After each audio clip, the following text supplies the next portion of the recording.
आज फार्माकोलॉजी में हम टॉपिक स्टार्ट करने वाले हैं कीमोथेरेपी।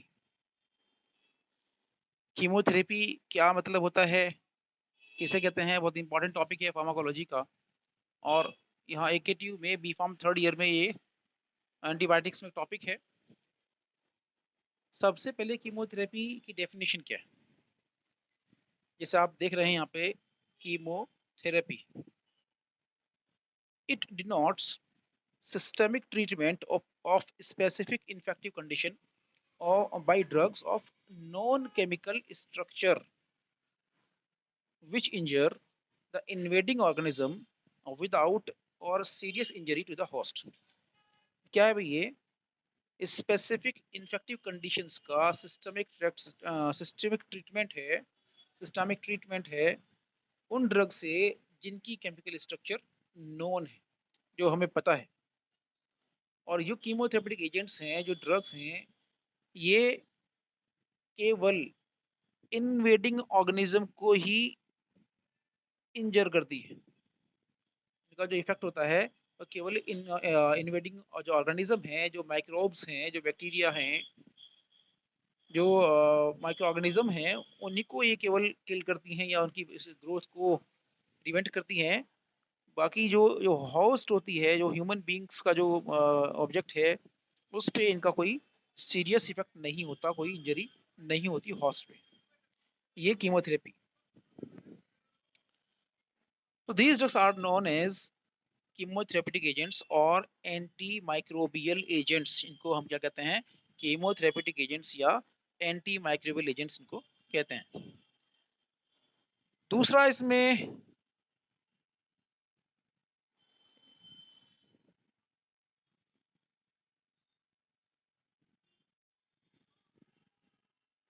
कुछ और इसमें जो है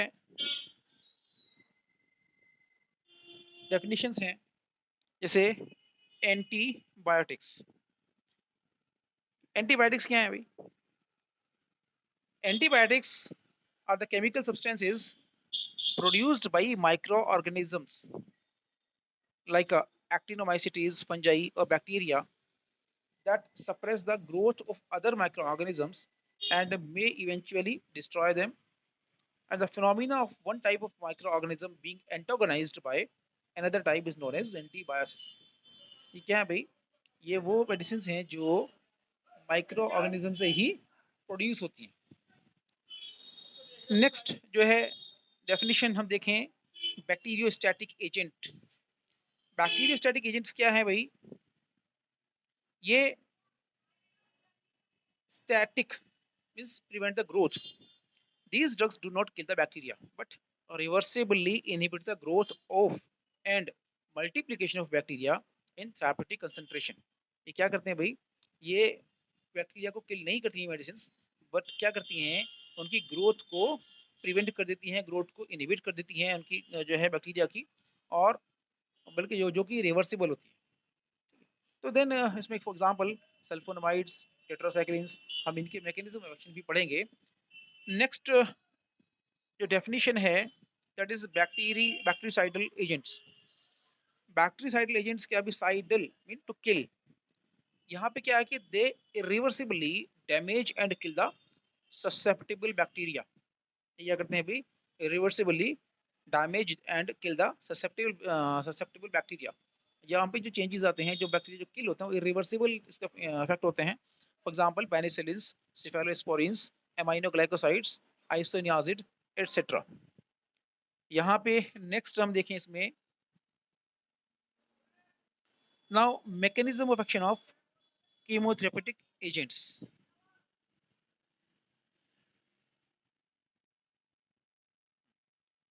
तो यहाँ पे मैकेनिज्म ऑफ एक्शन देखें हम, तो एंटी माइक्रोबियल ड्रग्स हैं, उनका जो साइट ऑफ एक्शन होता है वो basically it is divided into 4 types. चार जो टाइप्स हैं जिनसे ये एंटी माइक्रोबियल ड्रग्स वर्क करती हैं। First, inhibition of cell wall synthesis. क्या है कि ये पहले जो सेल वॉल सिंथेसिस को ब्लॉक कर देती हैं, इनहिबिट कर देती हैं। इसका मतलब क्या है कि सेल वॉल एक जो बैक्टीरियल सेल होती है, उसका जो सेल वॉल होती है, सेल वॉल जब इनहिबिट होगी, सेल वॉल में बेसिकली एक रिएक्शंस होती हैं जिन्हें हम कहते हैं कि एक कंपाउंड बनता है पेप्टाइडोग्लाइकान। तो पेप्टाइडोग्लाइकान जो बनता है ट्रांस पेप्टाइडेशन रिएक्शन रिएक्शन से, तो सेल वॉल में जो डैमेज होगा तो उससे क्या होगा कि वाटर जो है सेल वॉल के अंदर एंटर करेगा और सेल वॉल जो है वो परमेबल नहीं रह जाएगी, परमेबल हो जाएगी, सेलेक्टिवली परमेबिलिटी उसकी लॉस हो जाएगी। और उसमें क्या होता है कि वो मेडिसिन जो है वो उससे सेल वॉल सिंथेसिस ब्लॉक हो जाती है। और जो ये एक एक्शन है एंटी माइक्रोबियल ड्रग्स का। सेकेंड मैकेनिज्म ऑफ एक्शन है inhibition of cell membrane function. आपको पता है कि सेल मेम्ब्रेन का जो फंक्शन होता है वो सेलेक्टिव परमिएबिलिटी, सेलेक्टिव परमिएबिलिटी जब होता है सेल मेम्ब्रेन का फंक्शन, जब सेल मेम्ब्रेन का फंक्शन जो है इनहिबिट हो जाएगा तो मेम्ब्रेन की सेलेक्टिव परमिएबिलिटी लॉस होगी और बैक्टीरिया आसानी से किल हो जाएगा। Third is inhibition of protein synthesis. अब ये कैसे कैसे हम उसका होता है प्रोटीन सिंथेसिस को इनहिबिशन करना, ये हम पढ़ेंगे अभी, कुछ ड्रग्स एग्जांपल लेंगे। और fourth is inhibition of nucleic acid synthesis and function. तो डीएनए एंड आरएनए और उनके फंक्शंस को सिंथेसिस को ब्लॉक कर देता है। तो चार एक्शंस हुए, चार मैकेनिज्म एक्शन है इनके। एक तो क्या हुआ कि सेल वॉल सिंथेसिस को ब्लॉक कर देती हैं, सेल मेम्ब्रेन के फंक्शन को इनहिबिट कर देते हैं, और प्रोटीन सिंथेसिस का इनहिबिशन, और न्यूक्लिक एसिड सिंथेसिस और फंक्शन का इनहिबिशन। यहाँ हम इसको एक डायग्राम से हम समझते हैं। ये एक डायग्राम है, इसको आप देखें सही से। ये एक डायग्राम है, सर्कल मैंने किया है यहाँ पे।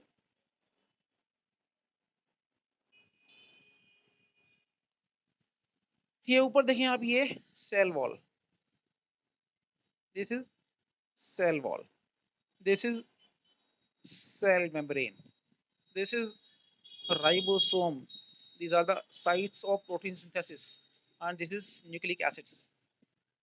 ये चार साइट्स हैं जिन पर एंटी माइक्रोबियल ड्रग्स वर्क करती हैं।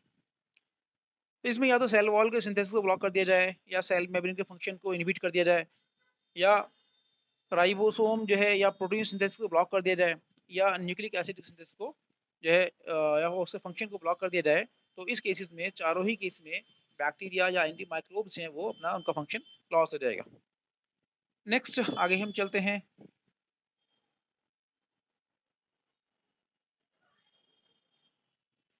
सबसे पहले inhibition of cell wall synthesis,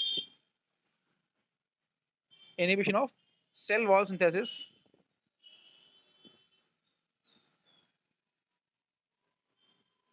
इसमें आप ध्यान से देखें कि bacteria possess rigid outer layer is cell wall. Bacteria की जो बाहर जो है एक रिजिड आउटर लेयर होती है जो बैक्टीरिया की सेल को जो है प्रोटेक्ट करती है, प्रोटेक्शन लेयर होती है वो। तो ये इसे हम सेल वॉल कहते हैं। तो mammalian cell do not have cell wall. यहाँ पे एक बात ये भी है, जो मैमेलियन सेल्स होती हैं उनके अंदर सेल वॉल नहीं होती।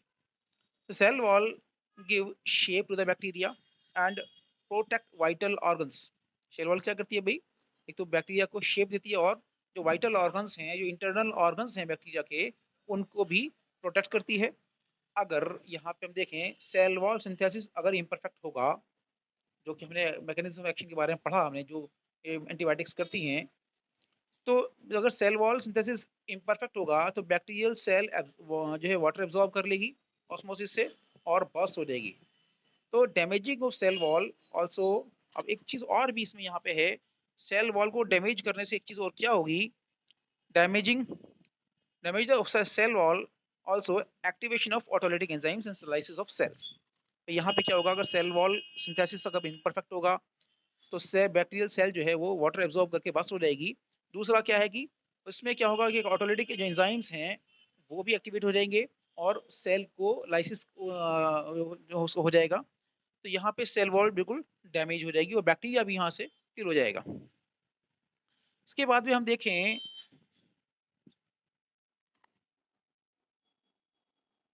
कुछ और इसमें देखते हैं एग्जांपल्स वगैरह। अब यहाँ पे क्या है भाई, बैक्टीरियल सेल वॉल के अंदर क्या होता है, ट्रांस पेप्टाइडेशन रिएक्शंस होती हैं, ट्रांस पेप्टाइडेशन रिएक्शंस। और इन रिएक्शंस के फलस्वरूप क्या होता है, पेप्टाइडोग्लाइकान एक कंपाउंड होता है वो बनता है। ट्रांस पेप्टाइडेशन रिएक्शन से पेप्टाइडोग्लाइकान जो कि एक रिजिड सब्सटेंस होता है, कॉम्प्लेक्स पॉलीमर होता है, वो बन जाता है। और ये peptidoglycan is a complex polymer and imparts the rigidity to the cell wall, cell wall को एक रिजिडिटी देता है। एंटी माइक्रोबियल एजेंट्स क्या करते हैं, दैट डैमेज सेल वॉल और बैक्टीरियासाइडल। अब ये क्या करते हैं कि इन ट्रांसपेप्टाइडेशन रिएक्शन को ब्लॉक कर देते हैं, ठीक है। और ये जो सेल्स होती हैं, जो एंटीबायोटिक्स जो होती हैं, जो एंटी माइक्रोबियल एजेंट्स हैं, जो सेल वॉल सिंथेसिस को इनहिबिट करते हैं, तो वो बैक्टीरियासाइडल होते हैं, मतलब बैक्टीरिया को किल कर देते हैं, इरिवर्सिबली उनको जो है वो डैमेज करते हैं। फॉर एग्जांपल, यहाँ पे एग्जांपल देखें कि सबसे पहले इसमें है beta lactam antibiotics. Beta lactam antibiotics में for example penicillin and cephalosporins. यहाँ ये क्या करते हैं, selectively inhibit transpeptidation reactions and block synthesis of peptidoglycan. कुछ और एग्जांपल्स भी इसमें हैं, जैसे bacitracin, vancomycin, ristocetin, they inhibit biosynthesis of peptidoglycan. मैंने आपको बताया कि पेप्टाइडोग्लाइकान का क्या इसमें एक्शन होता है, इस सेल वॉल को रिजिडिटी प्रोवाइड करता है। इसमें कुछ एग्जांपल्स हैं ड्रग्स के जो पेप्टाइडोग्लाइकान को के बायोसिंथेसिस को इनहिबिट कर देते हैं।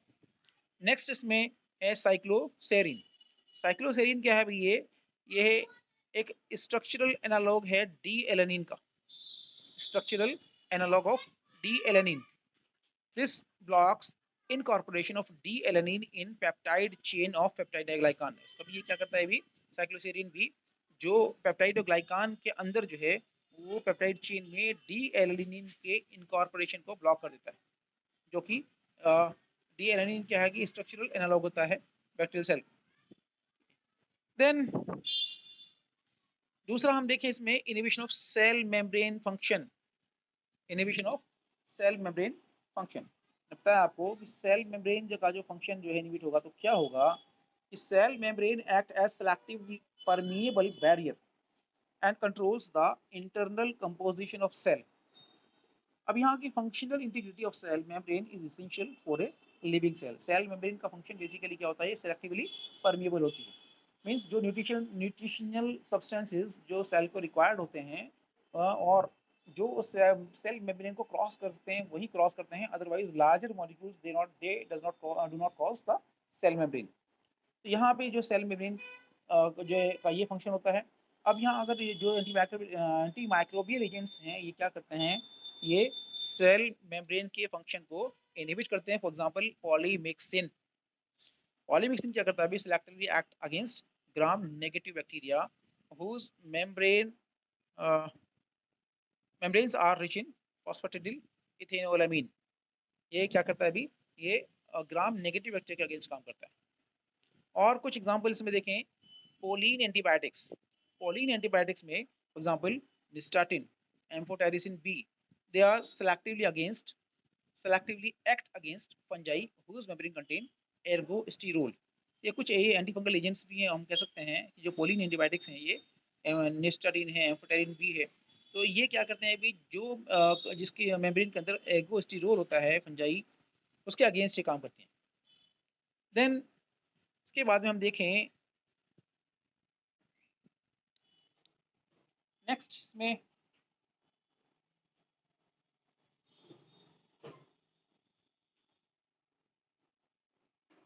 कुछ एंटी फंगल एजोल्स होते हैं, जैसे ketoconazole, clotrimazole. They inhibit the synthesis of ergosterol in fungal membrane and these drugs do not act against animal cell membrane। यहाँ पे क्लियरली हमने पहले पढ़ाई है, इसका जो एक्शन होता है वो केवल जो इन्वेडिंग माइक्रो ऑर्गेनिज्म पे होता है, हॉस्ट सेल पे इनका एक्शन नहीं होता। नेक्स्ट जो है इसमें जो मैकेनिज्म ऑफ एक्शन है एंटी माइक्रोबियल एजेंट्स का, inhibition of protein synthesis. Inhibition of protein synthesis को हम देखें तो भाई इसमें जो राइबोसोम्स जो है वो बेसिकली प्राइमरी साइट्स होते हैं सिंथेसिस ऑफ प्रोटीन के। तो ribosomes are the site of protein synthesis. तो ribosomes are the important target sites for anti microbial action. यहाँ पर आप लोगों ने पढ़ा होगा कि राइबोसोम्स दो टाइप के होते हैं। कौन कौन से, 70S ribosomes and 80S ribosome. जो बैक्टीरियल सेल्स होती हैं या सिंगल सेल जो बैक्टीरियल सेल होती हैं या यूकैरियोट प्रोकैरियोटिक सेल्स होती हैं, इनके अंदर जो राइबोसोम्स होते हैं वो 70 एस टाइप के होते हैं।